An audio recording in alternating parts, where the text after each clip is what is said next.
I am Ralph Tycho, and you are in the zone. Zig in the zone. Edition number 3. Thank you, Paulie. Paulie B is the producer, and I have a co host today. He's an old bud, a fellow author, and we are many authors today. We have George Grimm is here. Peter Golenbach will be here later on. And Eric is an author. Eric Gray, welcome to the zone. Thanks, Ralph. It's good to be with you, literally with you. We generally do podcasts Right. either on the phone or at a studio. I'm just so happy to have you. You're my bud. We have lunch on a regular basis with Jerry Feidelberg, who was, I don't know if you know, he was the first guest on the show. Okay. And he's listening and can't wait to hear what you say.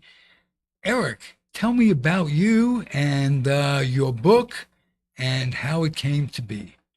Thanks, Ralph. As you know, this is my second book. I've written 2 collections of people's personal baseball memories. They're really far more of a human interest nature than they are of play of game. You asked me to tell you how it started. I was at a game with my wife and my daughter and a friend, and we're just looking out. I was just looking out over the field. As you know, baseball is a game that gives you plenty of time to think or to talk. And I just spontaneously asked them, "What's your favorite baseball memory? What's your favorite game that you've ever been at?" They gave me their answers, and I went home and I wrote up a list of my favorite games. Being at Mickey Mantle's retirement day, a game it's spring training when a photographer got a picture of Dusty Baker with his arms around my kids, and a couple of other games. But there was no story there. It was just the events. And I sent an email to about 30 people asking them what their favorite game was. And I included my friend Andy, who likes baseball less than anybody I've ever known. And I did it just to give him a hard time. And Andy came back with a story that was so personal about his experience going to a game with his dad that I knew what I had to do. And at that point, I just began collecting stories in a whole host of ways. Wound up with about 1,250 stories by the time my first book came out, Bases to Bleachers. And then by the time my second book came out, I had over 2,000 stories. And the book is Backyards to Ballparks. Beautiful. Help me welcome the first guest today, George Grimm, my co-author of the book, Comfortably Zoned in a Vat of Pine Tar.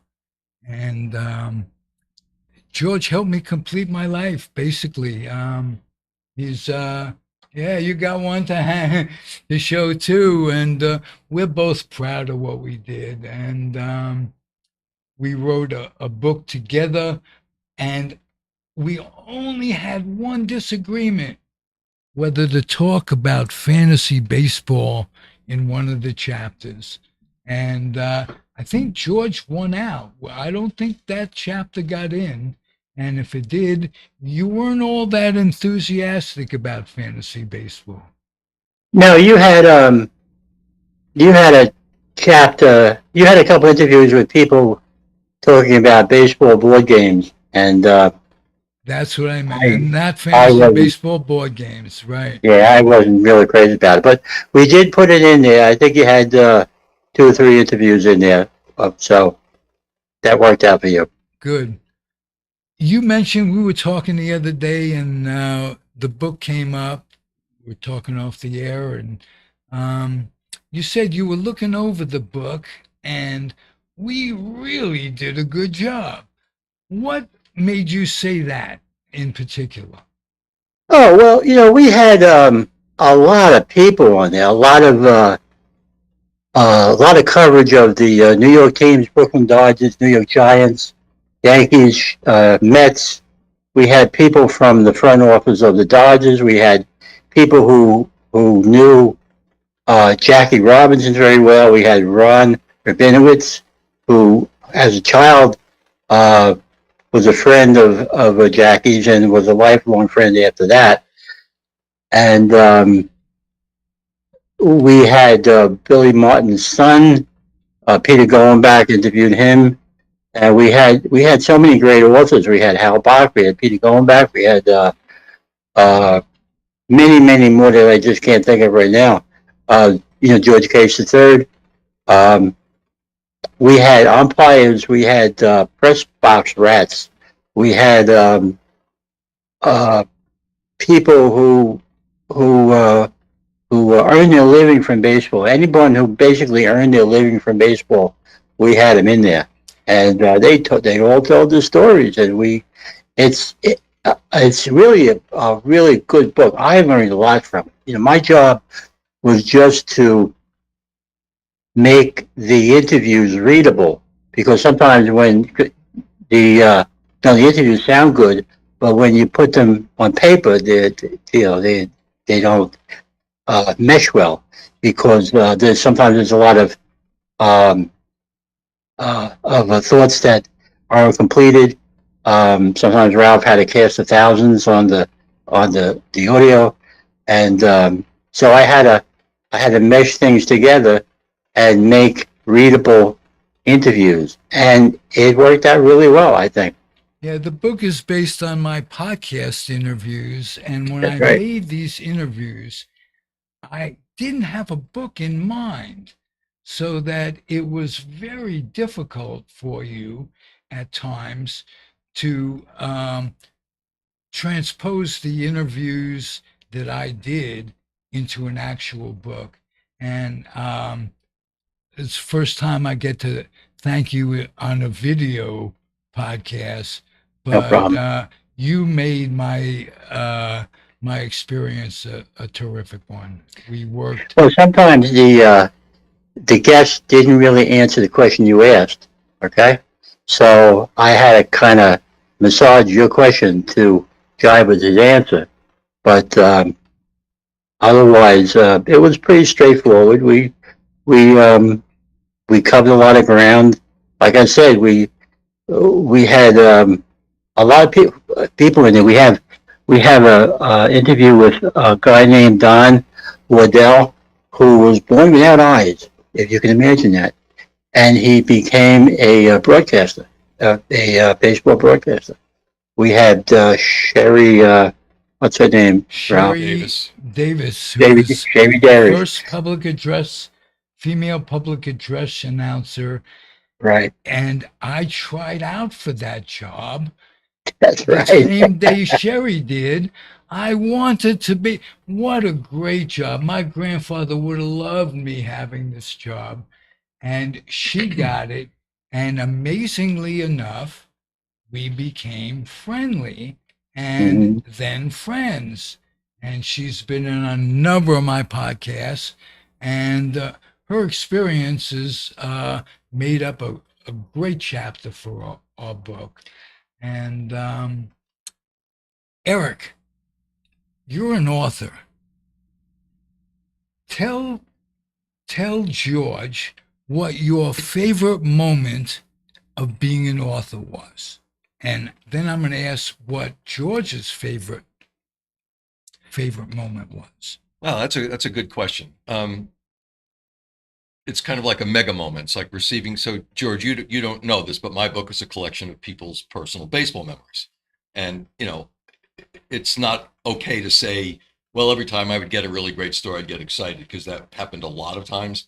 Certainly, getting that first shipment of books and opening it up, and what's really funny is that when we ordered some books, some went to my son's house in D.C. because I knew I'd be going there and doing some talks, but he got books before I did, and he called me and he said, and my son's not overly emotional. I mean, he's not a brick, but he doesn't kind of lose But it. Dad wrote a book. That's a biggie. He called me and he said, I opened the box and it looks like a book and it smells like a book and it feels like a book. I mean, his Yes. excitement Yes. was just astonishing. Yeah, but does it quack like a It book? does not quite. Just wanted to ask, guys. It was Yeah. anyway. So maybe that, before I even got my copy. Just listening That to him. is exactly emote my about it. answer. George, what was the big thing for you with this book? Well, actually, when the publisher bought the book, I had been sending out letters to agents and publishers for a while, and No, we're talking about your book now, that which is cool. yeah, no, this You is my book, tell me, and the name of the I book is what? oh, we did everything but win about the Emil Francis era New York Rangers. He's getting the. There we go. All There right. we go. This is my favorite book, my first one, and my favorite book. And I had been sending out, emails to agents and to publishers and everything for a while. And then one day I had the bright idea to look on my own bookshelf and see what publishers had actually put hockey books out. So I sent one to a company called Skyhorse, and a couple days later I got an email from them, and they said they're going to buy the book. But I opened the email, I read it, and I read it again, and I read it again, and I called my wife and said, "Hey, I think somebody bought the book." So that was quite a thrill. And then like Eric said, to actually see the book, to have them come in the box and see the books, and just be able to leaf through them and see them on the shelf, and go into a bookstore and see it sitting there next to a book by Stan Fischler, because his name's F, I'm a G, so we're close to one another, and it's a big thrill. The whole Tell me thing about was your very unexpected. relationship with Stan Fischler, the greatest hockey writer of all time. And we could talk about our relationship with a guest who's coming on in the second segment, Peter Golenbach. So it's kind of like you were playing Walter Mitty when you got to know and befriend Stan Fischler, and I play Walter Mitty when I interact with Peter Golenbach, who did every Sunday. We did an interview on my podcast for 5 years, Peter and I. Wow. And we've talked about this. Peter Golenbach, Stan Fischler, are we dreaming or what? Tell me about your relationship with Stan and how that came about. Okay, well, when we did everything when Win came out, I sent him a copy, and one Saturday afternoon he called me up, and he said, "George, it's Stan Fischler." So I said, "Oh shit." So he said, "I got some good news and some bad news." I said, "Oh shit." And he said, "I love the book, and I couldn't put it down. And the bad news is that I wish it had been about 300 pages more, because I would have read it that much longer." But that was 5-6 years ago, and we have become very dear friends since then. He's published me in the Hockey News and NHL.com. He wrote the intro to my next book, The Guardians of the Goal, and the still unpublished Forgotten Blue Shirts, and he's become a good friend. If he was over here in his country, we'd have him on the podcast, but he's in Israel now, and it's kind of hard to get a hold of him. But great guy. I really, really appreciate everything he's done for me. Beautiful. Beautifully put. I wanted to say something when you were talking about the book that you and Ralph did. It just kind of reminded me how in some ways baseball is a small community. I mean, I'm kind of on the fringe of it. Yeah. But almost all the people you mentioned have stories in one or both of my books. Sherry Davis, Peter Case, Peter Gollenbach. Peter wrote the intro to my first book and had a George story in it. Case, I think. Hmm? You meant George Case. What did I say? Peter Case? You said Peter Case is George a Case. musician. Everybody's a right. Peter. No, Peter Case is a musician I was going to go see and did. Oh. George Case. It's just interesting. Oh, certainly Ron Rabinowitz. And it was just kind of striking to me how so many of the same people in this like little circle of baseball, how it really is a community. And how what's comes to mind, maybe 5 years ago, all three of us were kind of outsiders to baseball, sports, and what have you, and how accomplishing what we accomplished makes us by nature of the beast an insider. And I wanted to mention, I lost my train of thought, George, when all through writing the book, we realized right from the beginning that George Will wrote our book before we did, only it was unbelievably boring. And this is George Will, and he wrote Yeah. a highly acclaimed book, but he picked people who weren't interesting to interview, to talk about, to include. They were the right people, but they weren't interesting people. And And he also wrote it in a very dry way. He didn't. There was no life in his words. He just put words on paper. He didn't put anything behind them, and it was just a very boring book. And I got through maybe the first chapter. That was it. Right. But his premise, my point was his premise to talk to every person, not every person, but we had Michael Duca, for instance, an official scorer in our book. And we covered everybody from peanut sellers to, to GMs who made the decisions, to, like you say, authors. And I always introduce George Grimm as he's the rich man's George Will. Not the poor man's George Will, but and you're good at what you do, George. And you are too. All I did was shape your words into something readable on paper. That's all I did. No, You know, that's all I you am did. good. That's all you did. I think that kind of overstates it a little bit, or no, you made it flow. You made it come out, and I'm grateful because the first page in my obituary, the first paragraph, can be not just a pothead that got through life as a hippie, but actually an author, a podcaster. I've had 3,000 podcasts on the Comfortably Zoned radio network in 10 years. So, Paul, And you're actually in an evolution because now you're doing it on video. that's Yeah. right. That's right. And We you- do have we do have the bodies for radio.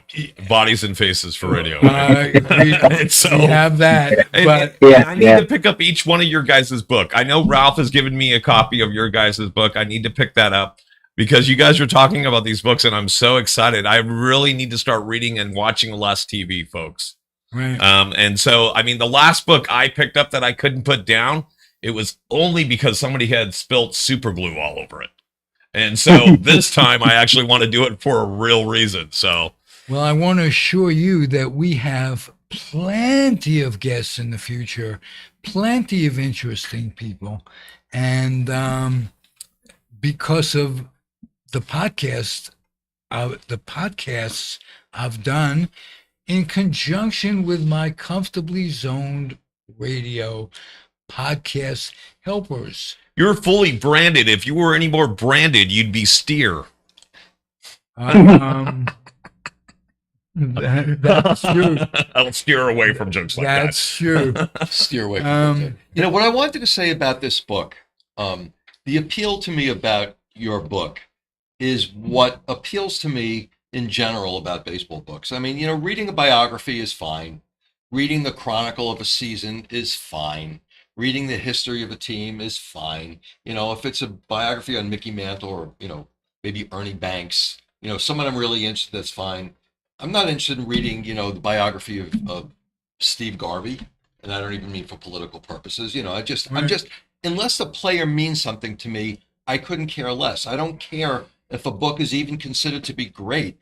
I love the personal aspect of the stories. I mean, that's obviously what my books are, but that's what appeals to me in books. Just kind of the human nature of it. What the personal appeal, and so we're kind of running on the same path there. And we've gotten away from storytelling, right, folks? I think so. Again, I think we're in a digital age nowadays where, you guys were talking about writing books. What they're doing now is like, even we just saw the thing with the George Carlin special. They're sticking all these specials, these HBO specials, into a blender, and the blender being AI, artificial intelligence, and it's spitting it out. I've known a few authors that have actually been writing stuff through AI, and it's scary. Because if you go back and you read it, it's redundant, it's stupid, there's no personality. So, as an artist myself, I'm a writer and stand-up comedian, I'm worried about AI taking certain things from me, but they're never going to take that personality, that human component. And if we do, it's going to be the rise of the machine. More sterile, maybe, huh? Right. And definitely robotish and repetitive and redundant. And I guess I'm whatever. Let's get my thesaurus out and figure out what other words I can say along those lines. It's the personal element of the story. I mean, I know that you must feel as grateful that you got so many people to contribute to your book. I mean, what I always say is how lucky I was that 2,000 people trusted me with their stories. Well, that's just amazing. I think people trusted me because I was doing a podcast. I wasn't writing a book. We transposed the podcast interviews. But either way, I mean, either being on your show or giving a story for a book, it's because they trusted you, and that's a tremendous sense of pride, I think. I got to do something right in life. I didn't start and that's brings us back to how George and I met. George wrote an article about what I was doing because I did every podcast I ever started with was after I retired. And George wrote an article for I can't think of the name of it's a retirement lifestyle magazine, which I can't think of it right now either. Right. But it's gotten thousands of views. I hope the acronym doesn't. And my point is, it led to our book. You wrote this article about me, presenting me in an interesting way, making me think of myself as interesting for the first time. That article did. I don't know if you know that, George, but that article put me in a light where I went, whoa, there can be a book here. And who did I go to when I thought of a book? If a guy can put me in a good light, he could put anybody in a good light. George Grimm, author. Well, it actually just so happened that at the time I was working on a book about hockey, of course, and I was about halfway through, and it just wasn't going the way I wanted it to go. I lost my mojo about it, and I just didn't know where I wanted it to go after that point. So I kind of put it aside, and you came along, and we talked about the book, and that's how I picked it up to do your book. It took about, I guess, 18 months to get get the whole thing done, but I enjoyed it. We had a good time doing it. We had a good time, and I gotta say, I have the kind of personality that I wouldn't have been able to keep it together without you. In other Yeah. words, it's just I can't say enough good things about George Grimm and our relationship. In Well, the one of the things I found interesting when I was transcribing the book was that you never asked the question that I thought you were going to ask next. Um, you have somebody on there, and you'd be going down one path, and he'd be answering, going back and forth, and then you would come out of the blue with some other question, and it would totally change the way the interview was going to go, which is great because it kept it lively, it kept it moving, and it was interesting. And as I said, we had a lot of good people on there. We had a lot of good stories. Talk about stories. We had Peter Goldenbach telling us about Mickey Mantle's love for a woman who wasn't his wife. I can't think of her name, but he only married his wife because his father wanted him to marry her. But he really loved this other woman who was a showgirl in New York, I think.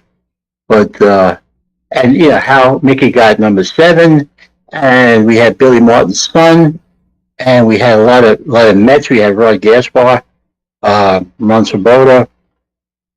We learned a lot about Jackie Robinson. I'll say that, and about Branch Rickey.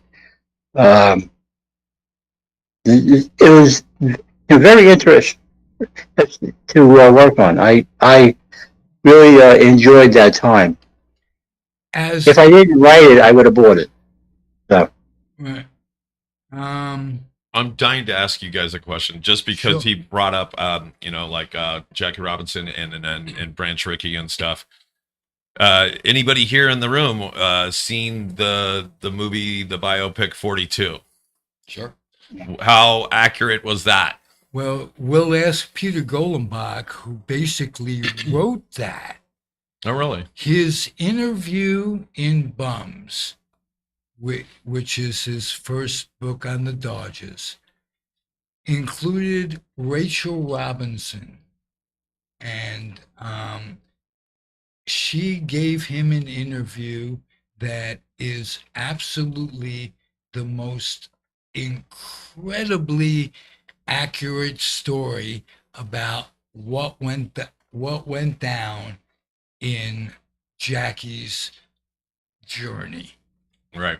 She witnessed it first half, and basically, whether or not I don't know if he gets credit for it, but that 42 is basically, and we'll ask him when he comes on later in the day,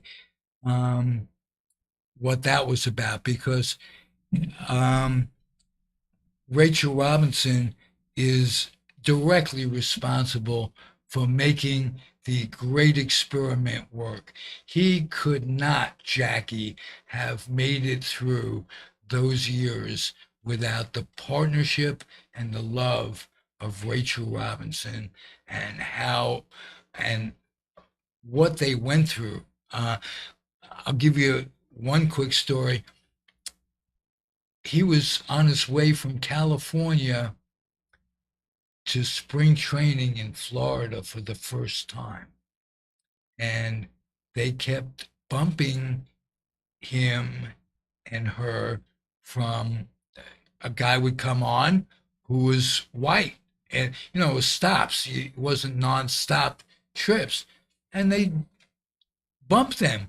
Bumped him and made him stay while they grabbed someone else. Right. Why? Because he was black. Well, yeah, that's where my question was because I loved the movie 42, and especially with Branch Rickey being played by Harrison Ford. Thank you. I was like Indiana Jones, and that's not his name.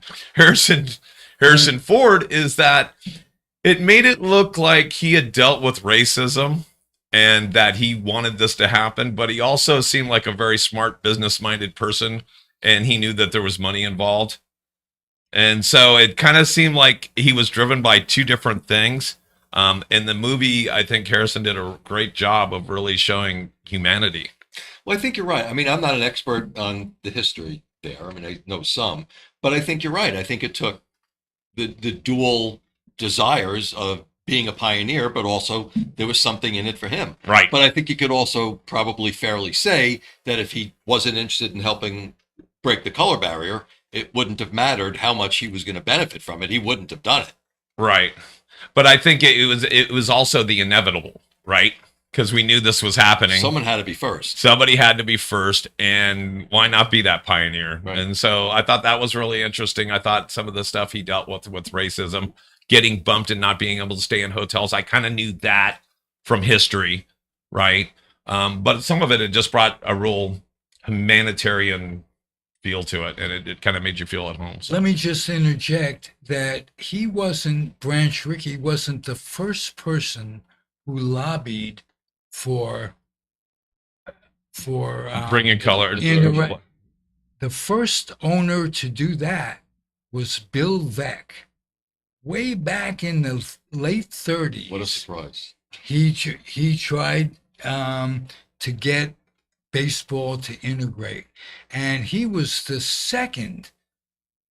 Jackie Robinson came, but right on his heels, on the heels of that, came Bill Veeck and Larry Doby. Just a couple of months past that. So if Branch Rickey hadn't integrated, Bill Veeck would have. Yeah. And it's interesting to note that how many people were against it, and how that racism reflected not only baseball, but the country. Yeah, the country. And Martin Luther King said when he was introduced as the grandfather of it all, he said, no, Jackie Robinson was. If it weren't for Jackie Robinson, it would have been delayed years. So, and what I was saying I was doing a hand signal. We got about 10 more minutes till the top of the hour. Top of the hour. Yeah, 10 so I'm minutes? just letting you know. So good. Thank you, because like I say, I'm capless and hapless. So You look so different, dude. I know. I generally, and I'll tell you the history behind that. I picked up. I wore the cap today. That was a black fisherman's. Well, they got a match, and I'm in a blue. Oh, outfit. I see. I didn't realize it. Then it scared me. I had. I didn't realize you were that If much of a if I'm metrosexual that you have to be really. I know. If I'm not color coordinated, I don't know what I am. I'm shocked. Yeah, it's like sometimes you're worried about taking a girl out on a date and she's going to take forever to get ready. Now it's Zig. Right. No, Zig's not ready. This hat doesn't go with this shirt. And she's going to be taking me out on a date because I can't afford it. And I can't remember the last time I've been on a date. It's been 48 years. So Well, And it kills me because you've got the best head of hair. And you're always covering it up. I know why I'm covering up my bald spot. Oh, look at that. See, he's smart. So yeah, go ahead and show us your hat and take it off again because we didn't. Actually, this is the first time I've ever seen There we George go. in a cap under any circumstances. So this is great. George. Yeah. Take us out of your segment. What do you want to end us on? Because you're going to be back a lot. What do you want to talk about next? How about that? Next time you're on. Oh, what do you just want to one thing. You're talking about Bill Veeck. We also have his son Mike Veeck in the book. You interviewed him, and he's in there too. But I thank you for having me on. It was a great experience. I like talking to you. I like talking to you on the phone. When we were doing the book, we would call each other every Friday, and I would catch him up on Absolutely. where I am. where I am in the book and what I need from him. And And there are times I still call you for no reason. I miss you, George. I just want to chat. I yeah, miss those Friday update. You know yep, what you we did got good. accomplished, what you need from me. Um, you're terrific and a good friend. We've developed a friendship. Well, as I do with most of my friends that happen to be podcasters, um, you become part of my life, and I'm delighted. Thank you, Joy. Yeah, yeah. Well, that's something else too. You actually got me into podcasting. I did a couple of yours, and then I branched out. I did the Retro Rangers podcast, and now I'm on Spotify, and um, it's fun. Don't have to dress for it, but it's Only from the waist it, up. Right. yeah, it's a lot of We're fun. all sitting here I naked enjoy from the talking to waist people. Well, down. it's the only way. It's San Francisco. There's Yeah. a law. Yeah. Wow. Don't put too much clothing on in San Francisco. You may be removing them at any moment. Yeah. So, So as I just want to thank you as much as you want to thank me for what I've done for you for the book. I want to thank you because you've really helped me to explore other avenues and to write a baseball book. I would have never thought about writing a baseball book. I'm a fan, but I never would have thought about writing it. And it was a learning experience, and I enjoyed it. And I wish I had more time. We would do another one, but it's just not going to happen. So otherwise, thank you, Ralph. you're welcome. Ladies and Almost gentlemen, like a give it up brother for from another- George Grimm, everybody. George Grimm. Again, I'm grateful. That's the best thing I can tell you. Okay, you gonna play me out with music or what? Yeah, we're actually going to play you off with the little segment we call the Golden Age of Baseball. All right, Okay. so here we go, Cool. and you guys enjoy it. We'll be back on the other side of this break. Thank you, George. Bye bye.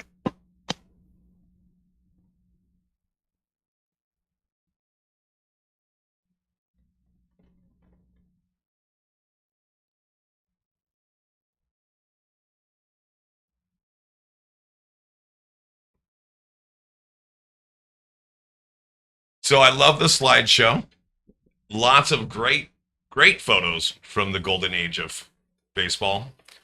What Yeah. really sticks out in your brain when you think about this era? Well, the golden age of baseball, I have to say Bobby Thompson's home run. I was only 4.5. I had been going to games that year in 1951 for the first time with my grandfather. And the first time I went to the Polo Grounds, Willie Mays hadn't been called up yet.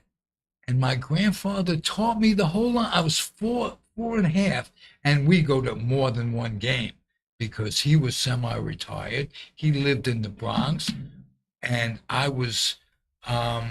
My parents were traveling that year, and for most of the years in my first 5, my I was left in the Bronx with my grandparents, and we listened to Red Barber on the radio. Even though I was going to be a Giant fan, there was only one announcer. That was Red Barber. And he brought the game to life without you once seeing it. So before I went to a game, I knew what baseball was about at 4.5 from his descriptions. And like I say, Willie wasn't even called up yet. And when he was, I saw a certain glow in my grandfather's eye when watching games with Willie. He changed everything. Jackie Robinson was Jackie Robinson. Willie was unbelievable. Jackie was a very good ball player, but he was certainly more famous for what he accomplished. Willie was Willie. Now you know I'm a Mantle fan, and they came up the same year, didn't they? Yes, they did. 1951, right? Yes, they did. And Willie just did it for me, and I can visual. We sat in the right field bleach in the right field grandstand, and right under us, we're in the first row, was Don Mueller. And Don Mueller was a very slow outfielder, and Willie would come over and cover both fields because Monty Irvin was in left, Right. and Irvin and Mueller was in right, and he'd come over and make unbelievable catches in right field. Yeah. So why haven't you given me one of your stories for my books? Uh, Childhood memory. I mean, I may do a third book.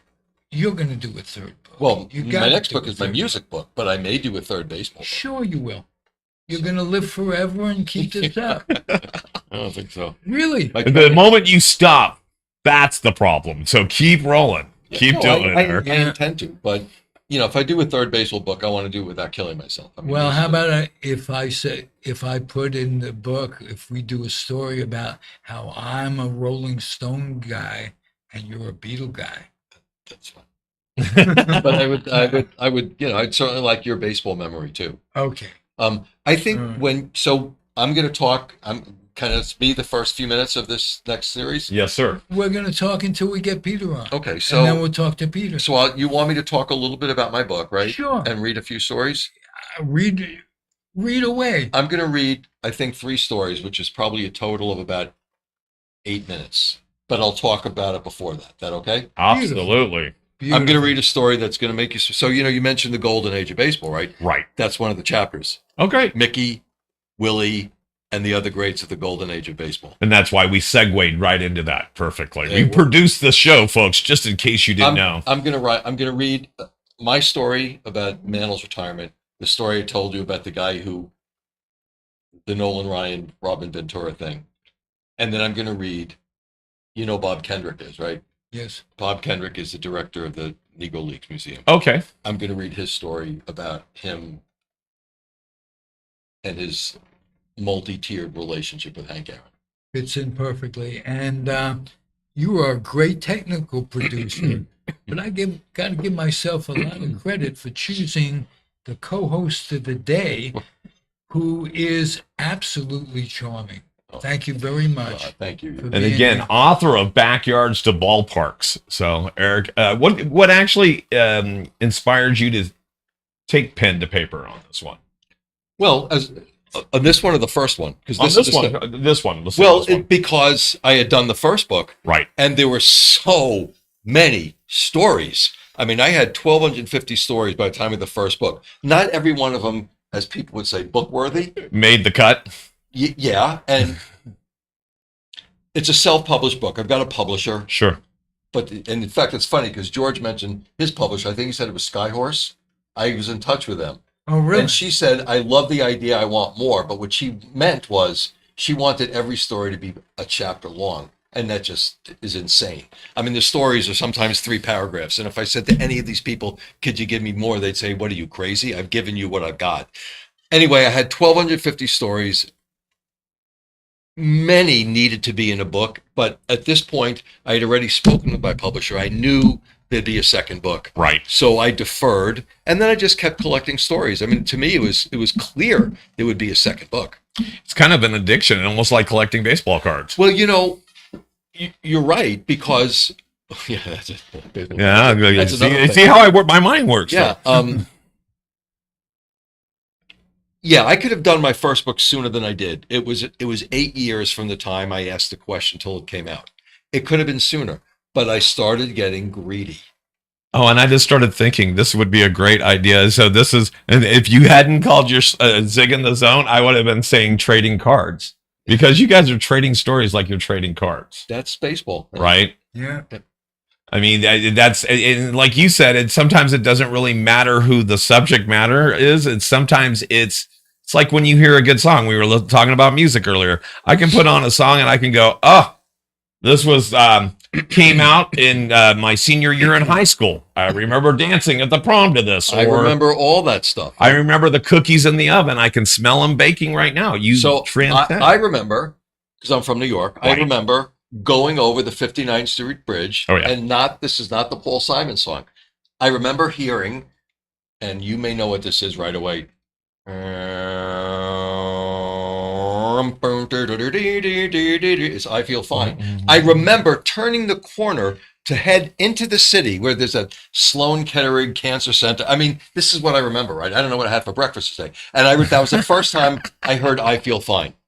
But isn't that great? Because you literally, it's like the soundtrack of the city. You can sometimes just get enveloped in music and it brings you, and same thing with sports. I mean, you remember where you were. You could smell the hot dogs, right? And so, Yeah, and the thing with and I just and it's the smell of the hot dog, the expanse of the green grass. right. That has come up in many people's stories. Because Their because we're those beings that take in all those senses, Right. right? And let's get into one of these stories. Now let's talk about one of them. I'm sorry. I got so excited there, Zig. Well, if I could get Paulie B excited, just think what I could do with women. Oh, I'm telling you. Watch out, folks. Well, watch out for the old man. So now let's segue into your story, one of your stories, and tell me what you're going to share with us first and how it came about. Okay. Well, I'm going to talk a little bit about the book. Okay, please do. Yeah, and the first story I'm going to read is mine about being at Mickey Mantle's retirement game. Okay. And I remember almost nothing about that day, like who I went with, although it had to have been my dad. Right. Nothing else makes sense. I don't know who they played, who won. I mean, I've since learned all that stuff from the internet. And how old were you? I was 16, and I remember where I sat. I was sitting on the third base side in the upper deck, watching his golf cart come around. Right. I mean, this is what I remember. Right. It had to have been my dad because nothing else makes sense. I'm from Long Island. I wasn't going to drive into the city. I'm sure I didn't even have my license at that point. I wasn't going to take the LIE to the subway. I had to have been with my dad. Okay. That was a great event because the Yankees brought out all the players Right. that Mickey played with in the course of his career that were still alive.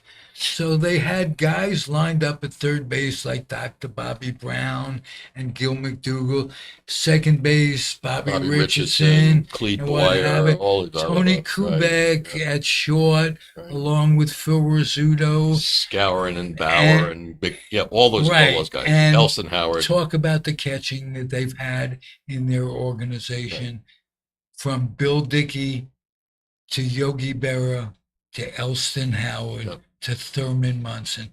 I mean, say what you want. Wasn't a particular Yankee fan. I didn't like the Yankees. I when did were then kids. because when I started watching, that was the only team in town. Well, when my Giants left, Right. they were the only team. So I would go to Yankee Stadium to root against them. Now I listen with a Yankee cap on. I listen to not recreations, recordings of actual baseball games on YouTube. If you punch in Yankees on the radio, you can hear Red Barber, Mel Allen, and Phil Rizzuto talking games in 1960 and I 1959. love Mel Allen.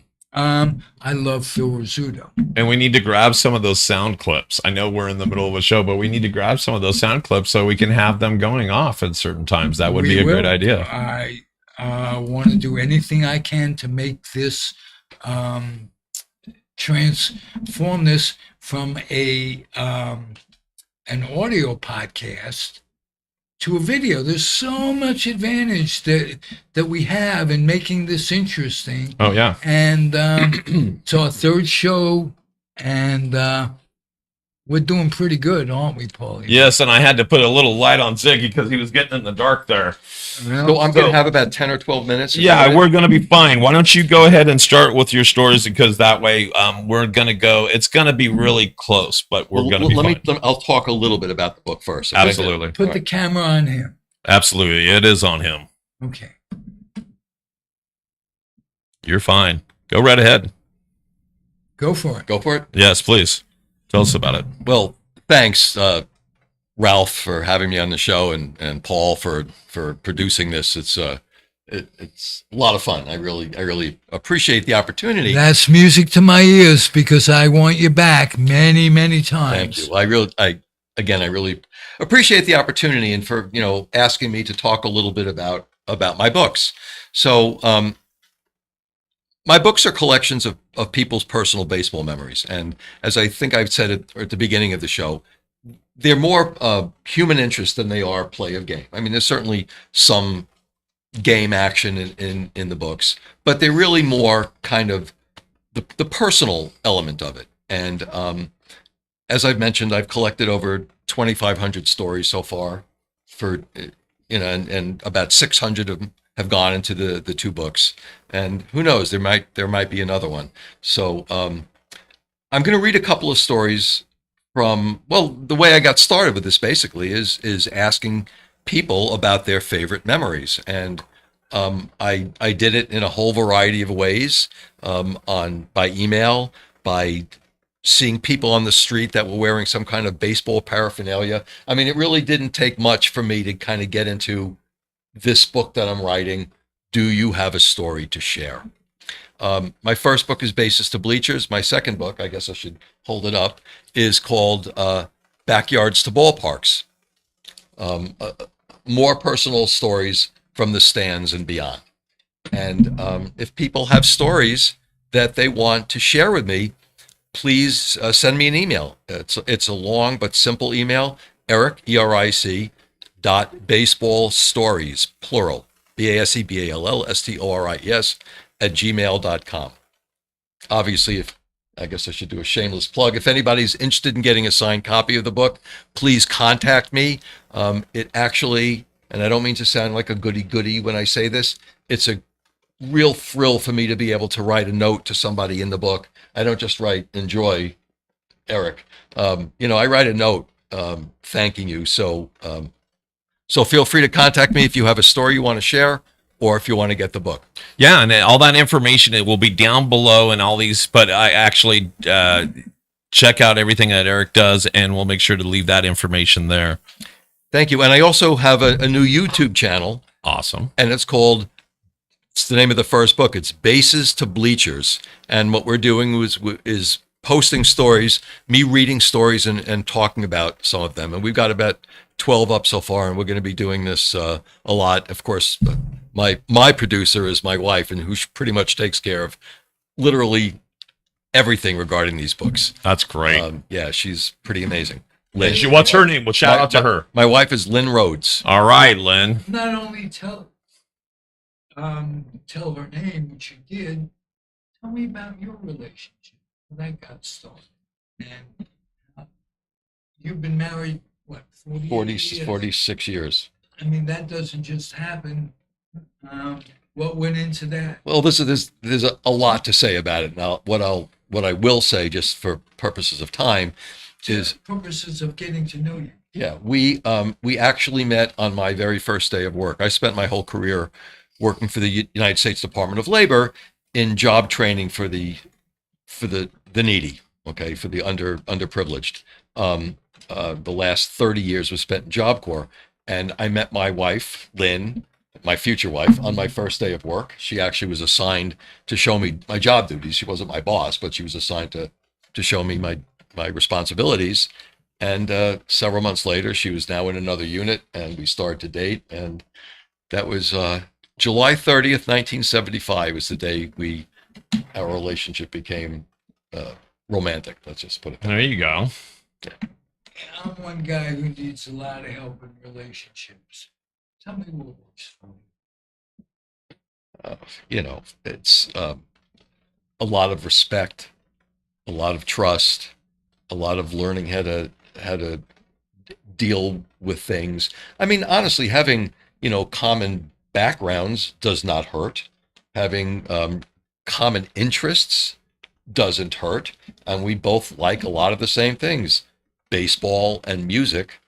And our politics are, pretty much in sync as well. Hey, we Um, have a moment. You're a staunch Democrat. At this point, I have to say I'm an independent, not because I don't like what the Democratic Party stands for. I was disenfranchised by the Democratic Party when it came time to choosing who to run, Hillary or Bernie. I think Bernie didn't turn out right because what we got was Hillary running against Trump. I think if Bernie ran against Trump the first time, he would have kicked his ass. Yeah, I'm not sure about that, but I think we should definitely talk about politics at length sometime. And I've had three idols in my life. One is Mickey Mantle, one is the singer-songwriter Jackson Brown, and the third is a political idol.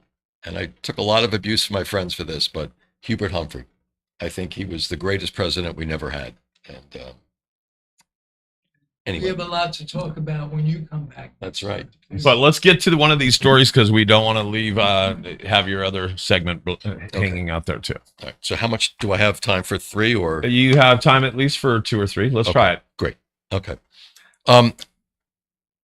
As I said, there are 325 stories in this book, and it's basically from 315 different authors, story contributors. I only have a few. This is mine, and this is from a chapter. The first book had a chapter called What Baseball Means to Me, because I came to learn that baseball meant a lot to some people more than just I love the game. I mean, Right. for some, there was something far deeper. And I knew that chapter had to be repeated in this book. Obviously, all different stories, different title. This is my story from the chapter that's titled My Player, My Team, My Game. After over 50 years attending hundreds of ball games, I had still never seen a no-hitter. I wasn't there on June 13, 2012, when Matt Cain stepped onto the AT&T mound, but I was watching on TV.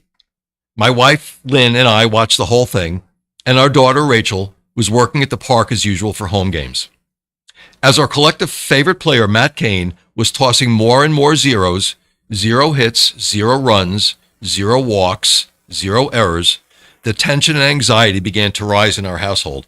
From 3,000 miles away, four-way texts began with our son David, who knew we should be going to sleep, but couldn't pass on the chance to watch history be made.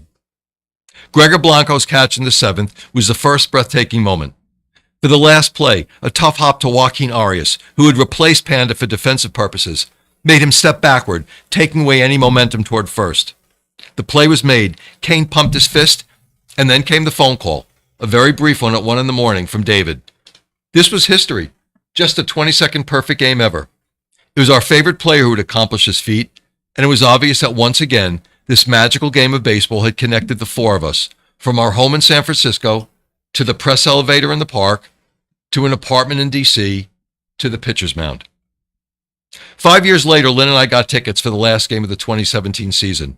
Lynn likes to go to this game, Fan Appreciation Day, at which prizes are given away like water to racers in a marathon, and players throw balls into the stands after the game. But I went that day because we knew this is the last game Matt Cain would ever pitch.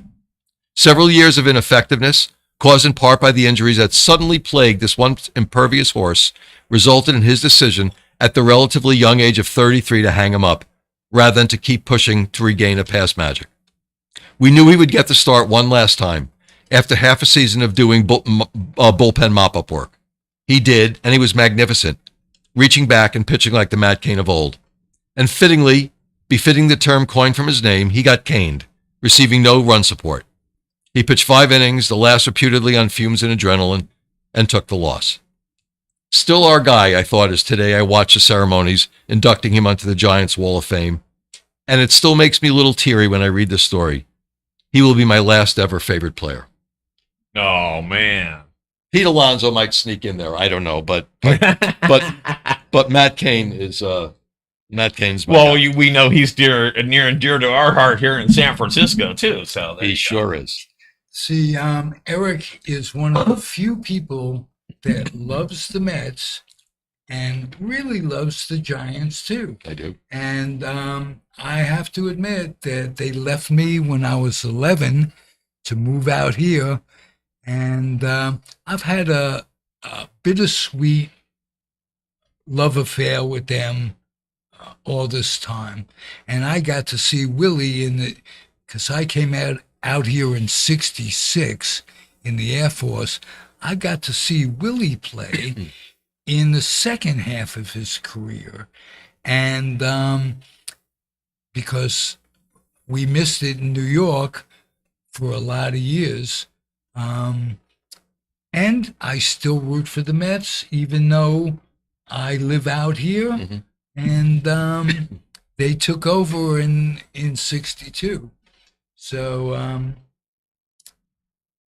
read my Yeah, let's read get the one book. more in, and we might get one more in, and then we'll get one on the other side of. That sounds great. Great, awesome. This is a story from a guy that I met on a cruise, and it's a pretty great story. My wife Jane and I rank between a 5 and a 6 on the baseball fan scale. We like to watch games on television and try to attend a number of games each year, especially if our favorite team, the Texas Rangers, are doing well. In the summer of 1993, they were having a good season, attendance was up, and one of my all-time favorite pitchers, Nolan Ryan, would be pitching against the White Sox. We headed to the ballpark. We found our seats, and right in front of us was a young couple in their mid to late 20s from Australia.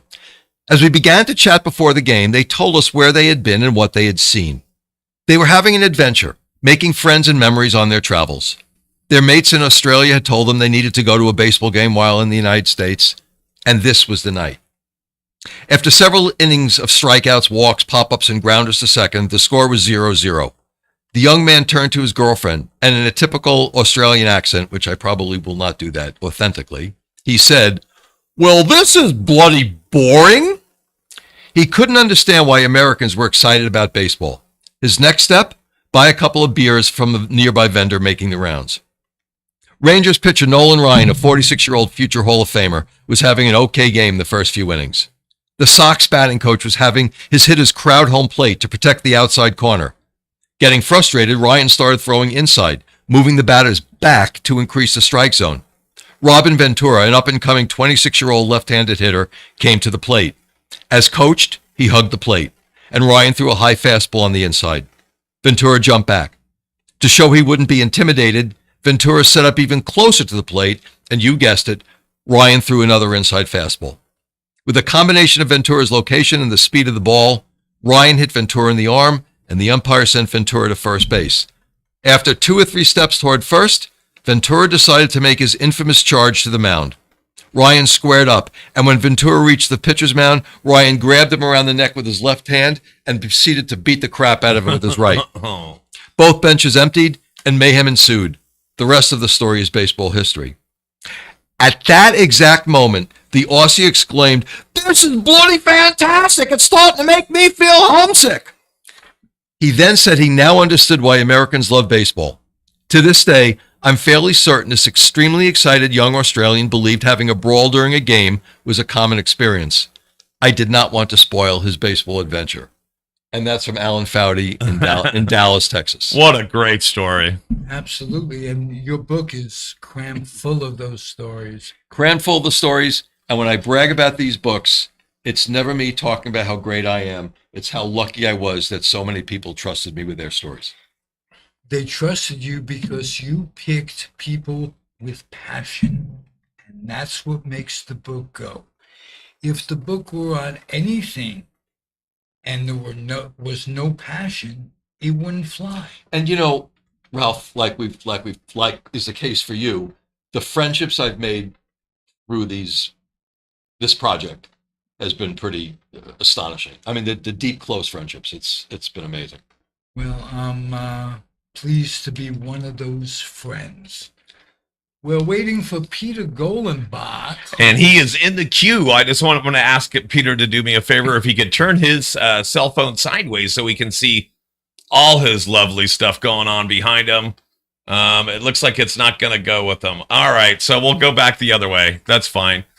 So there's an auto lock. We have to teach people. By the way, folks at home, if you have an auto lock on your phone, you should take it off so that when you turn your phone sideways, the orientation changes. So that's okay, but we're here. Joining us. Go ahead, I'll let you do the intro. What do you say about a man who wrote 2 or 3 of the greatest baseball books ever written, and is a great podcaster too? We, Peter and I, Peter Golenbach, have spent many Sundays together, making it tough for Wendy to feed you. Is Wendy there right now? And here he is, Peter Golenbach. All right. Bring him up. What's happening, Peter? How are you? Nice. Paul. Very well, thank you. Hi, Got you Peter. there. It's been a while since we saw each other. How you doing? Peter, this Very, is very well. Eric Gray, my co-host today. And Peter, thank you for everything in the past 5 years. You were a charter member of the Comfortably Zoned Radio Network, and we talked about a lot of things. You have a book coming out. We're going to talk about that in a minute, but I want to remind you of how we met and how we came across.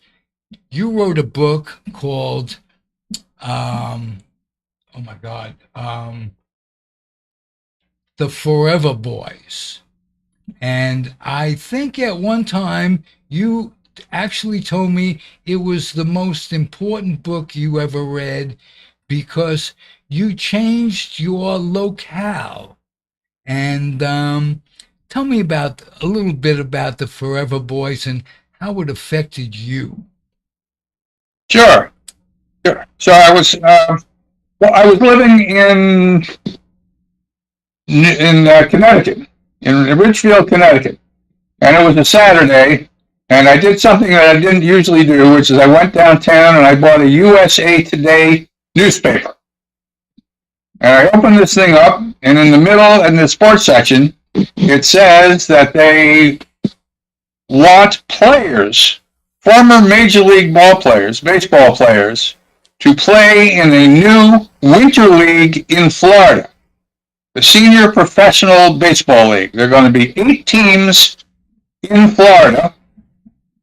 So they want anybody who's played Major League Baseball to call and sign up. And I thought to myself, well, this would make a really, really interesting book. And so I called the number. The fellow who started the league, his name was Jim Morley. And I said, hi, Jim, it's I. I would like to spend the winter with one of your baseball teams. He said, absolutely, come on down. We're having a meeting. And the meeting was in October of 1989 at the very fancy hotel in Palm Beach.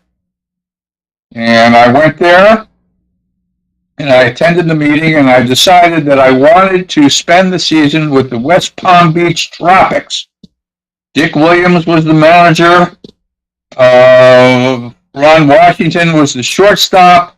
The Mets' fabulous home run hitter was in left field. I thought, boy, this would make a terrific team to spend the winter, be in West Palm Beach.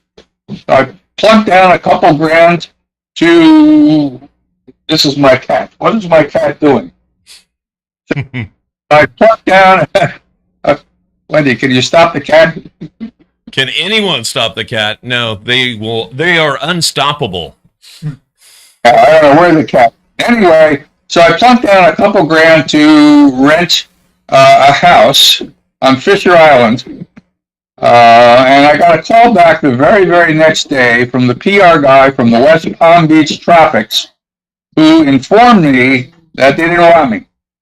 He was a friend of Jim Valvano's, and I had just written Personal Fouls, and Personal Fouls had gotten Valvano fired, and he didn't like me. So we don't want you.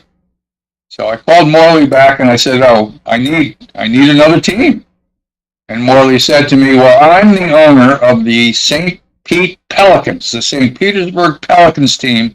Come spend the season with me." And so I did. And the funny thing about that is I showed up on October 31st, went to the first meeting on November 1st, and Doc Ellis is one of the pitchers, and Bobby Tolan's the manager. And Tolan says to me, "You know, some of the players really don't want you hanging around them. I'm not sure this is a good idea." Well, I'd gotten a contract to write this book, so I knew I'd better do something. So I said to Tolan, "Well, let me speak to your ball players." And he said, "Okay, that's fine." So here I am with an entire team of former Major League ball players. And I said to him, "Look, you're playing in the senior league because you really miss playing. You loved being a professional ball player. This is your opportunity to do it again. My idea is to show your love of baseball, and that's what the book is really going to be about. If any of you object to anything that I write in this book, I will give you an opportunity to look at it, and you can take it out if you don't like it." So at the end of the meeting, everybody goes, "Okay." And the meeting's over, and I have no idea where I stand. Well, the next day, we're getting on the bus to go to Winter Haven to play the Winter Haven Super Sox. So I decided, well, I might as well just pretend everything is fine. And I got my briefcase with my tape recorder and so forth and so on. And I got on the bus, and we drove to Winter Haven. We played the game. We won the game. Nobody said a word. And not only did I spend the rest of the season with the St. Pete Pelicans, but I became the color guy on the radio with Jack Weirs. Jack Weirs had been with the Baltimore Orioles as their play-by-play guy, and he was working with the Pelicans, and I became his sidekick. And it was an absolutely fantastic, fantastic winter. And I decided I don't want to live in Connecticut anymore. I want to live in St. Petersburg. And sure enough, I moved to St. Petersburg the next June, and I've been living here ever since. Great And that's story. the yeah. Great story. What do you remember most about that experience of writing that book? What stands out? I think for me, what stands out writing that book is how much these guys love the game. That was the thing. In this new book of mine, which is called Baseball Heaven, which is interviews with a dozen of the most interesting people who I had the wonderful opportunity to interview. One of the people in the book is Doc Ellis, who admitted to me that while he was in the major leagues, he had never pitched a single game without being either drunk or on drugs, if you can imagine. I mean, I it's can just imagine. He told me that he had pitched a no-hitter while on LSD, if you can imagine that. The funny thing about Ellis is that when Bobby Tolan told me that he didn't know whether the ball players would want me to spend the season with the team, I was sitting there, and Doc Ellis was walking around my desk going, "Loser writer, loser writer, loser writer," which is pretty funny. But then, as we went along, Doc Ellis became one of my really closest friends on that team. He was really quite a wonderful, wonderful guy. And so in Baseball Heaven, he talks about, his problems with drugs. He talks about his years with the Pirates, of course. He talks about his one very, very incredible year with the New York Yankees, how he and Steinbrenner did not get along, you know, what an interesting time that was for him. But you know, we had some wonderful players, and I must say, these people absolutely love the game of baseball, as I do. I felt very at home with those guys. Peter, as you know, there's a documentary about Doc Ellis, and there are also there are a couple of songs written about him by, I don't know if you know, these are two guys that are friends of mine, Chuck Brodsky and Dan Byrne. They're great songs. I mean, you know, they're wonderful songs. I mean, what a subject to write a song about, right? Absolutely. It was specifically about the no-hitter, right? Yeah. He had that no-hitter. He sure did. Yep. When did that Yeah. story come out? Because I remember hearing that a long time ago. I remember hearing that story about Doc Ellis doing a no-hitter on LSD. That was kind of like one of those things Maybe I heard. the 90s? Was it the 90s, Peter? When Doc finally retired from baseball, Steinbrenner hired him because there was drug problems all over baseball, as you can imagine, and he was hired to help. Darryl Strawberry was a Yankee, if you remember, and Darryl was there to advise him. I believe Doc Gooden? Doc Gooden also was a Yankee for a little while. Right. I mean, Steinbrenner was somebody who caused a lot of people to become drug addicts and drunks, but he also loved to save these people after they became drug addicts. Oh, that's the circle of life. Billy Martin is an example of how they played run around for all those years. They had a love-hate relationship.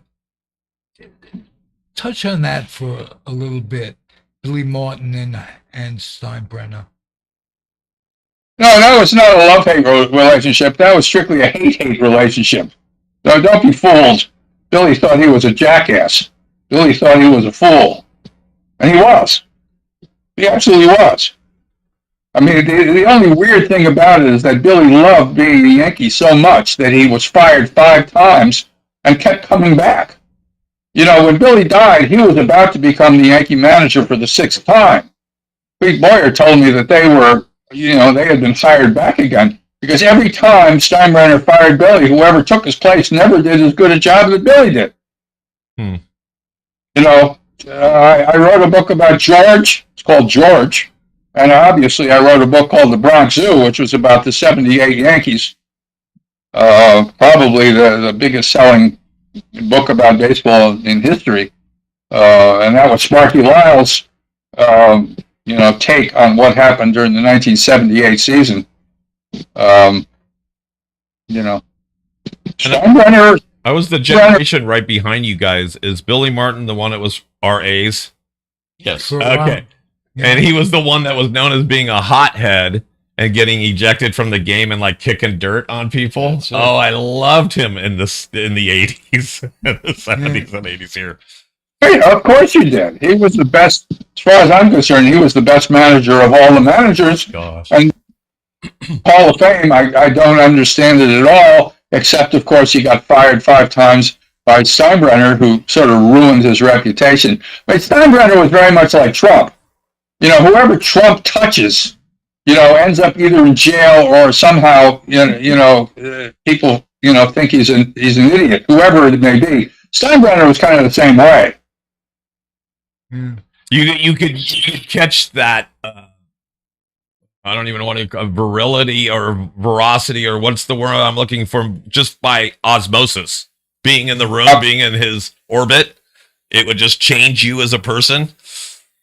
You and I have. It's funny, I interviewed him one for the biography of Steinbrenner that I did. I ended up doing it 10 years later.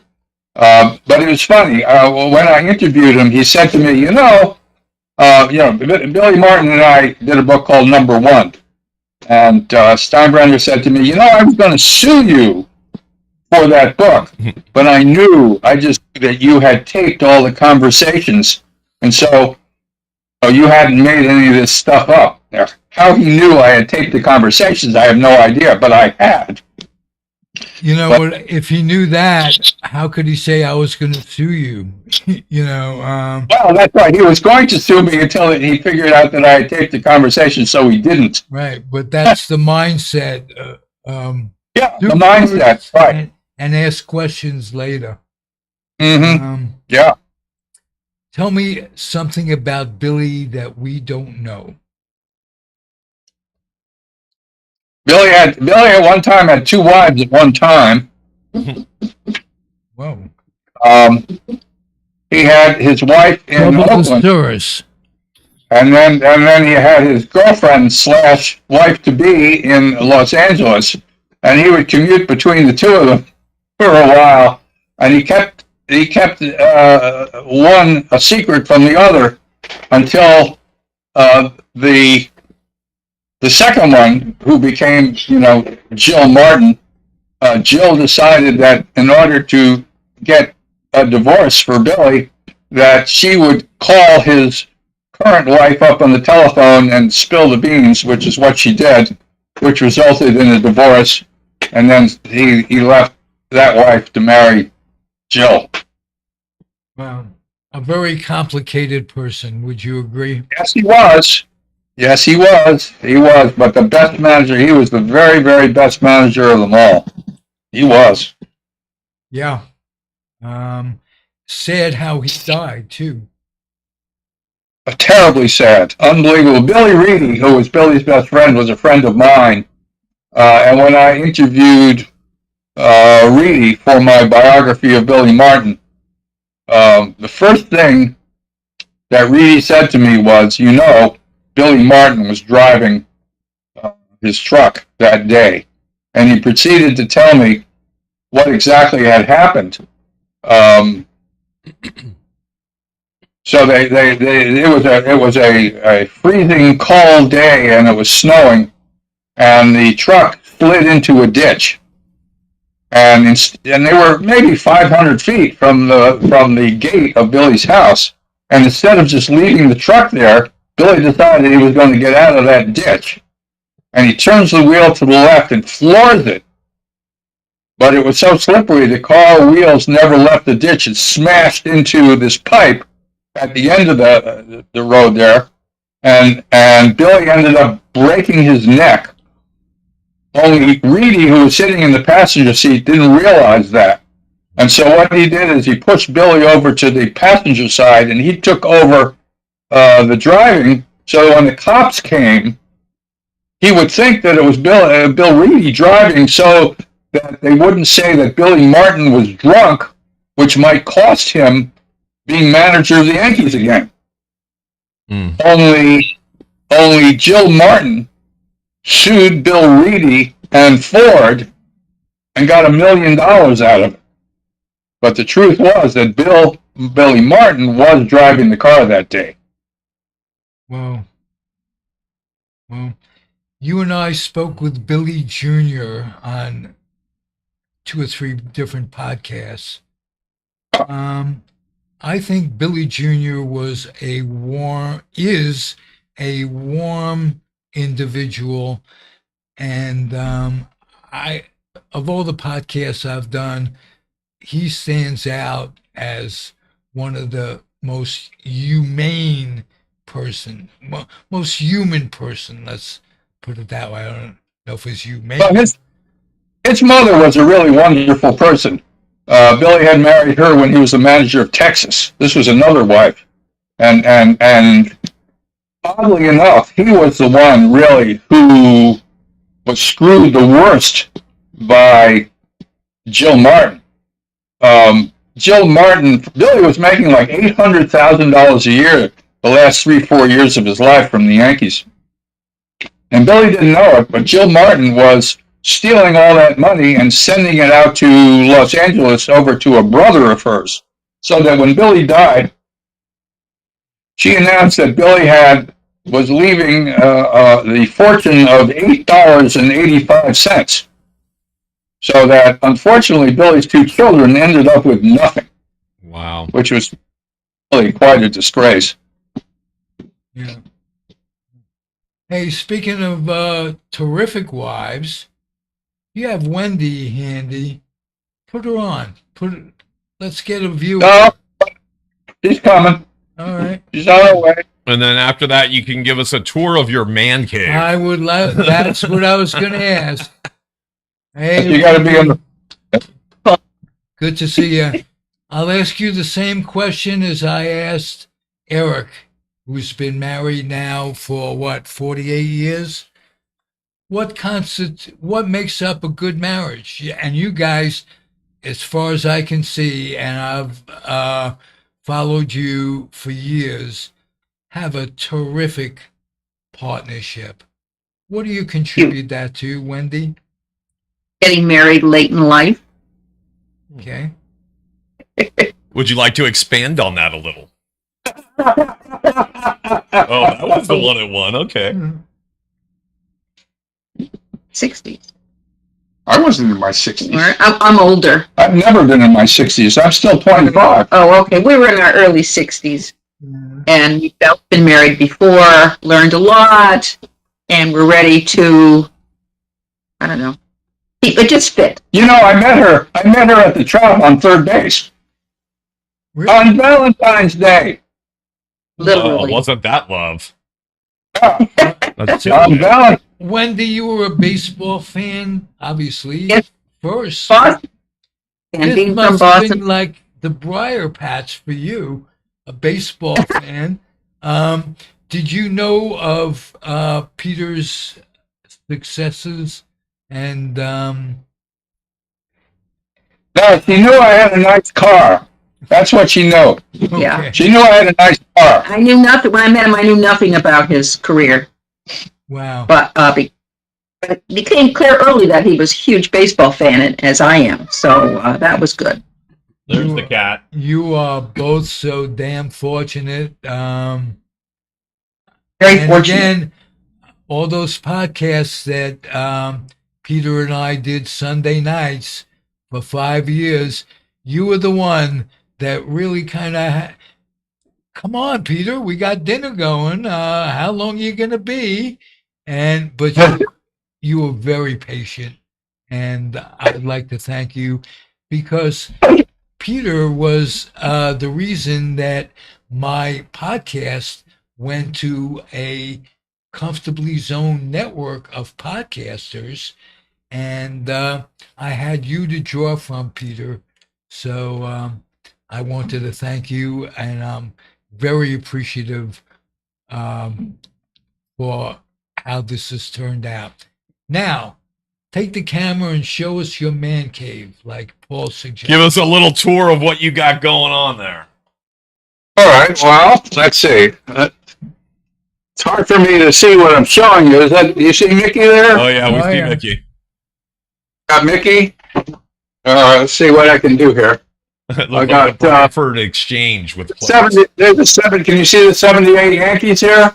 Oh yeah, How about Moose Gowan? You got Moose? got Moose. The Moose is loose. Number 14. The Moose is Yeah. loose. All right. We got Yog. Oh, there's Joe. Got Yog. And we've got behind me. I've got all sorts of books on baseball. I've got some bobbleheads. I've got George W. Bush with his pants on fire. All right, so let's go around the room slowly here. We have the 500 home run hitters there. We got Mickey Mantle painting. Right?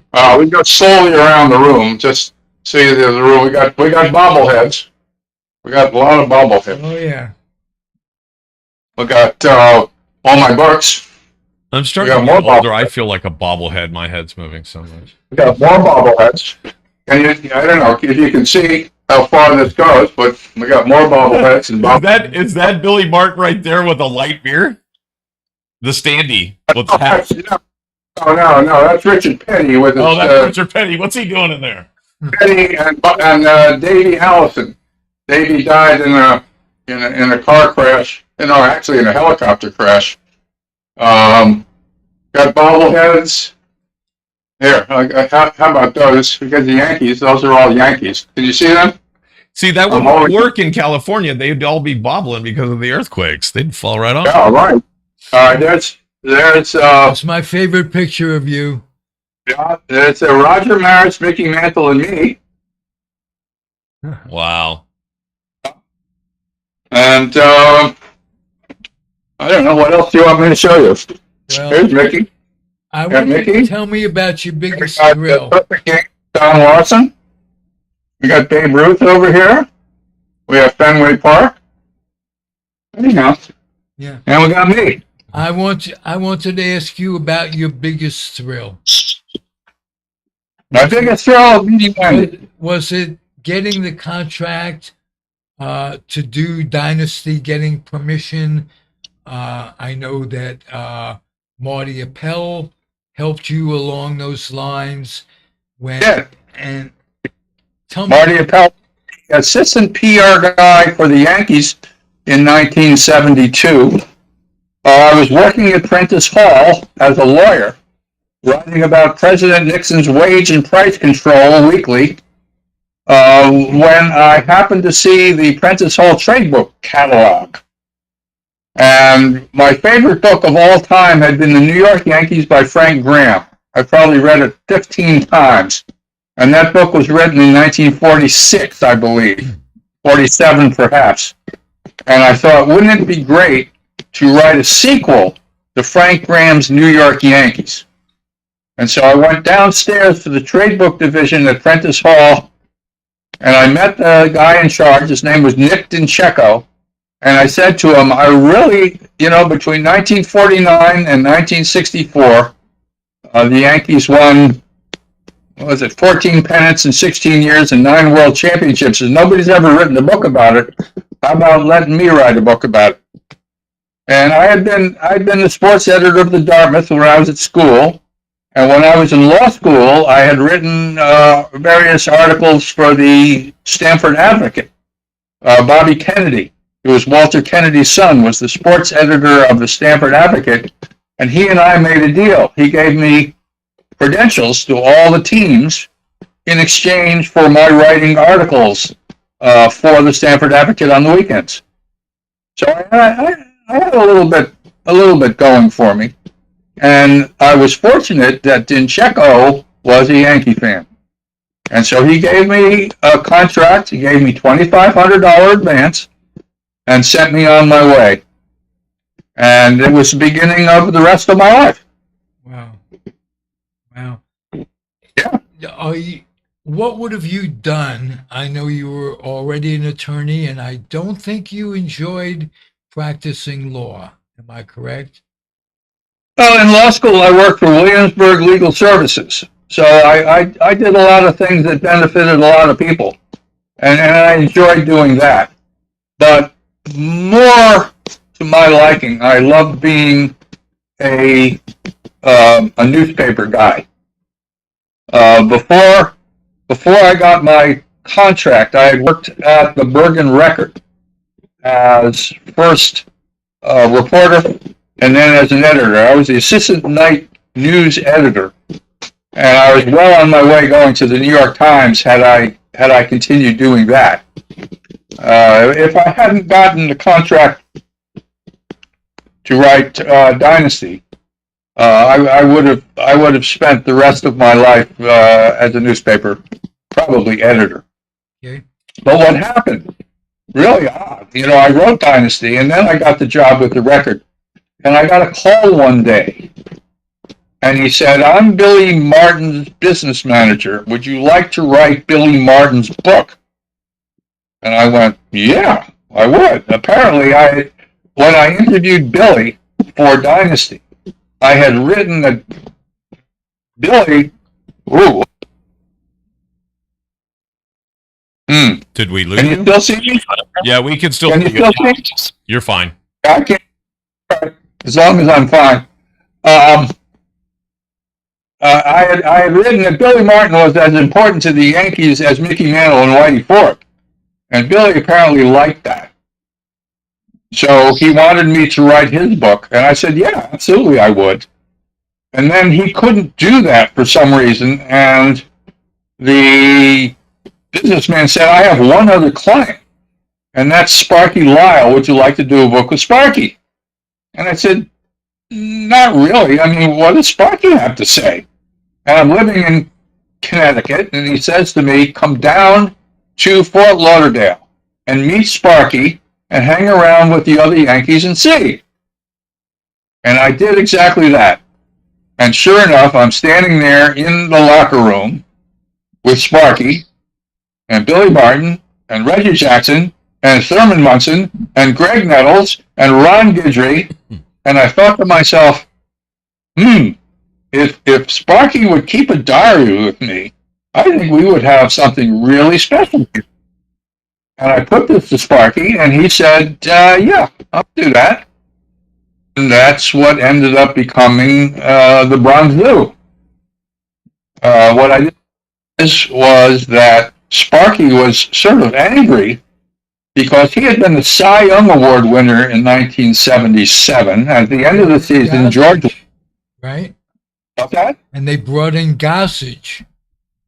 They paid good. Sparky was making $140,000 a year, which was pretty darn good for 1977. And George paid Goose $2 million to come to the Yankees. And Sparky knew he was going to lose his closer's job, as he did. If you remember in '78, when Carl Yastrzemski came up to the plate in that final game, who was the pitcher on the mound? Not Sparky. It was Gossage. Right. So Sparky was angry. And Sparky was more than happy to talk about all the things that he saw during that '78 season, and it was a lot. And Peter, we are running short of time, but I want to hear. I want to hear about Jim Bouton, your relationship with him, and your friendship. We were like brothers. When I lived in Inglewood, we lived about 3 or 4 blocks apart. We did everything together.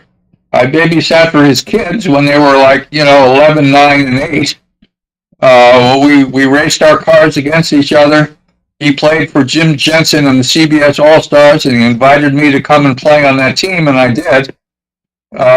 We just had a great time. I miss him terribly. What is it about Jim Bouton that you know and most people don't know? One thing.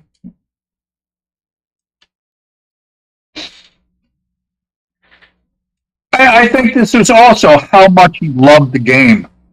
Absolutely how much he loved the game. I mean, after he left the Yankees, you would have thought that he would have, stopped playing, but he didn't. He came back.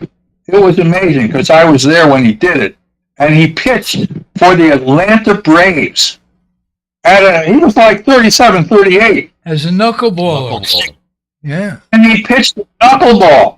I mean, he and we used to go into the high school gym, and he would pitch to me at night. And that thing moved. I mean, I had to wear a face mask because I was afraid he was going to hit me in the head with it. But he worked at it, and fantastically made himself back to the major leagues. Our first game against the Dodgers, it was fantastic to sit and watch him do that. Again, what always amazed me is how much these people love the game. They really do. And my book, Baseball Heaven, the people I interviewed, all the way from Eldon Auker, who, he was a friend of Babe Ruth's and Lou Gehrig's. Gehrig talked to him about how he was feeling so weak. I don't know what I have. I'm just really weak. I don't know what to do. This was before they found out he had, ALS. He watched as Babe Ruth died of cancer. He was a teammate of Hank Greenberg. He was a teammate of Mickey Cochran. He talked about all these people. He went to Boston, where he just had a terrible time, and he ended up then with the St. Louis Browns.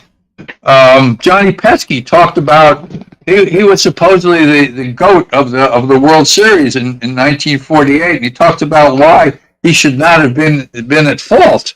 Happy Chandler told me, and you'll read about how he decided that Jackie Robinson should come and play Major League Baseball.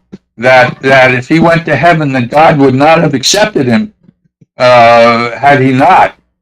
And Del Webb and Ralph Branca and Bobby Thompson.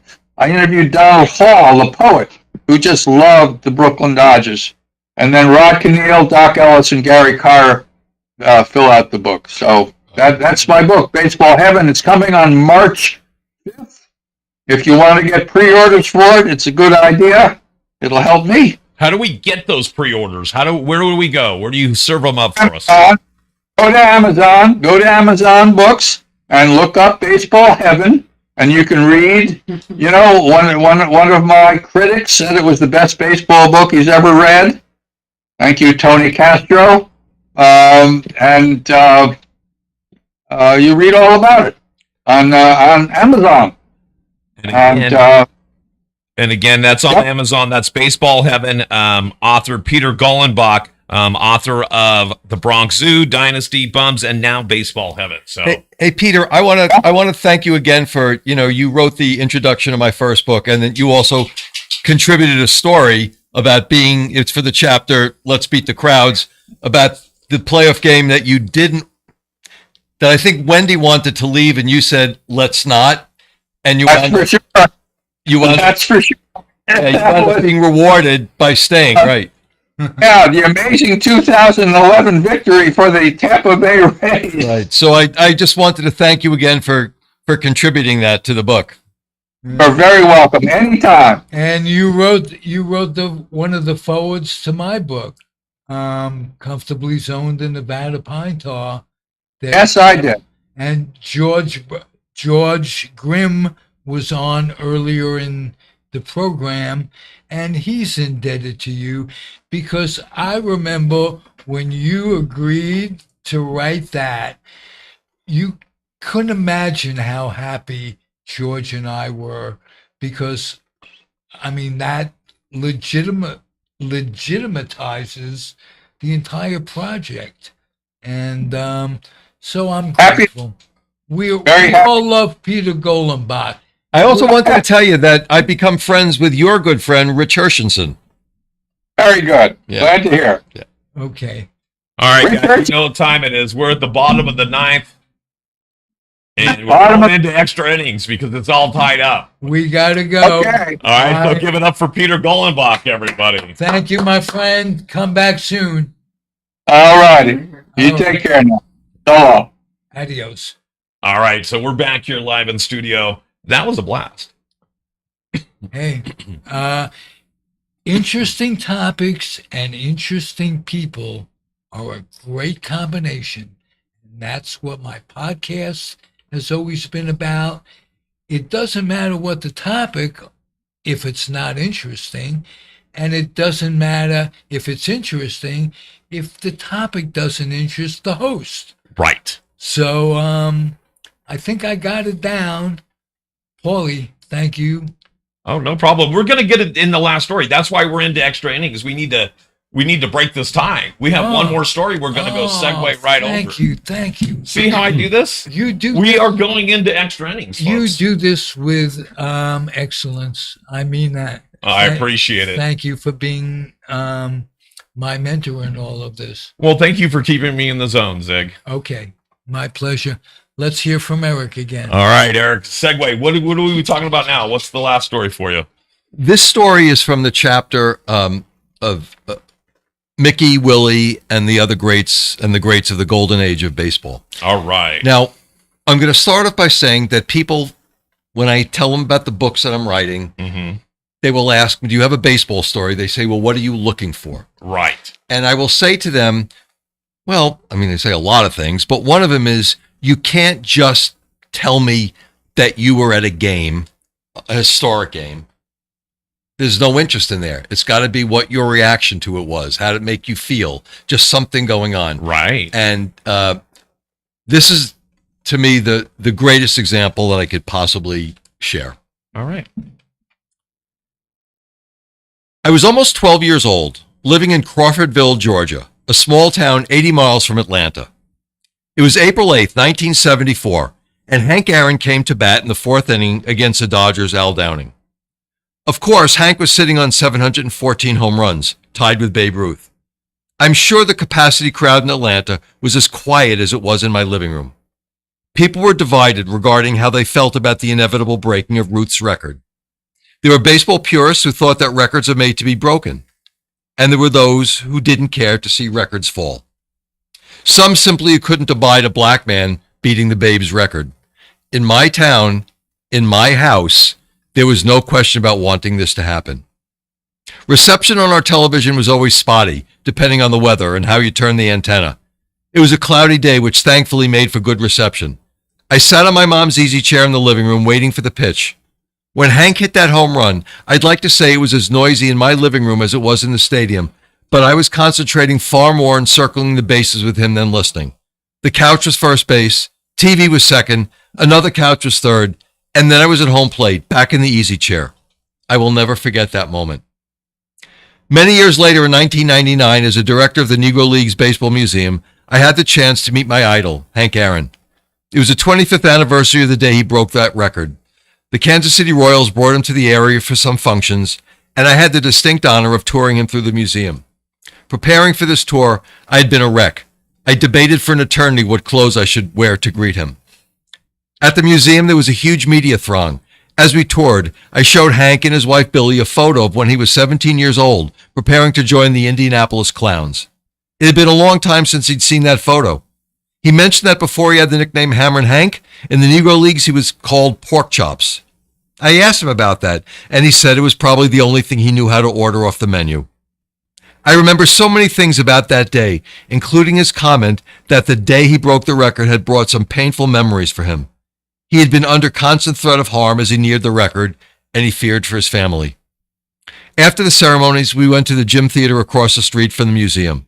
There was a public discussion hosted by sports writers Jason Whitlock and Joe Poznansky. The place was filled. After the discussion, Hank, Billy, and I adjourned to an office room where we enjoyed a great meal of Gates barbecue ribs. I couldn't believe it. I was eating ribs with my all-time hero. To this day, on the occasions when I see Mr. Aaron, he always asks if I brought ribs. That's from Bob Kendrick, who is still the director of the Negro Leagues Museum. I met Bob. He had given me the story on the phone. He spent, when I visited the museum, he gave 30 minutes to Lynn and me. And I asked him if I had written up the story that he had told me over the phone, if I had written it up appropriately. He said, it's perfect, except for one thing. We're in Kansas City, Missouri, not Kansas City, Kansas. And that was a change I was very happy to make. Great. Great. Get him as a guest. He's still alive. He's still kicking. Good idea. Beautiful. And you guys know, if you don't know the players without the program. So on today's roster, you like all these? Yeah, I'm liking it. I like it. Joining us via satellite was George Grimm, also author Peter Gollenbach, and of course, our guest co-host today, Eric Gray. Thanks for joining us, man. Thank you. Zig, another great show, dude. Tell Hey. us what you got planned for what's going on in your future with Zig in the Zone. Well, we talk about all kinds of things on Zig in the Zone, and one of my favorite topics is cannabis. And we are going to talk next week with, they call her Mama Bear in Alameda, Okay. and she runs a group for senior citizens, introducing them to cannabis and giving them permission, in essence, to smoke or ingest properly. And it isn't just for the buzz, it's for medicinal purposes, your head, and cannabis is a terrific drug. I have my baseball story in cannabis. I smoked dope with Ferris Fane.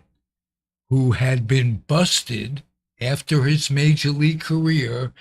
He had been busted for growing, and at that time, cannabis was totally illegal. So I got to know him and see the effects that not being legal had on my fellow human beings. And we old smokers have been through an awful lot before it became legal.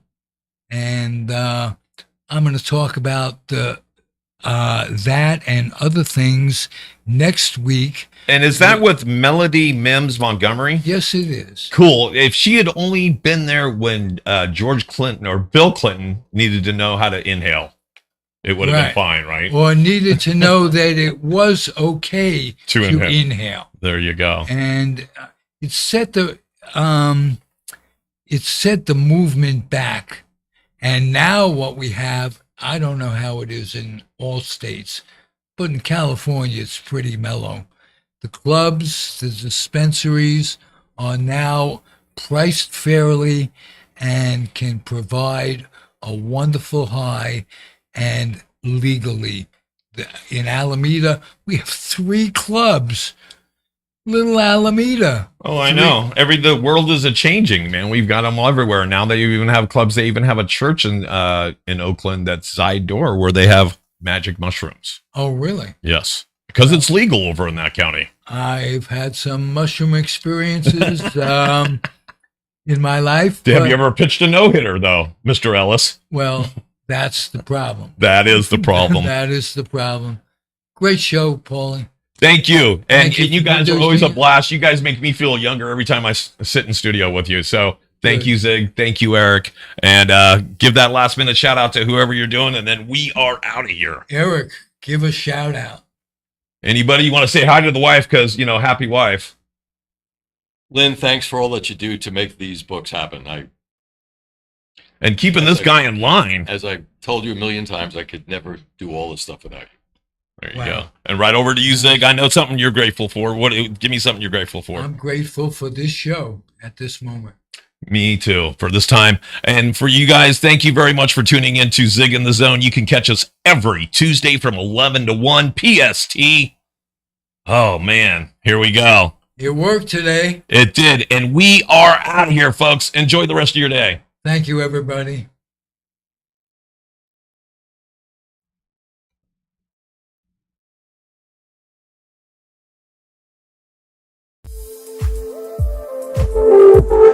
Well,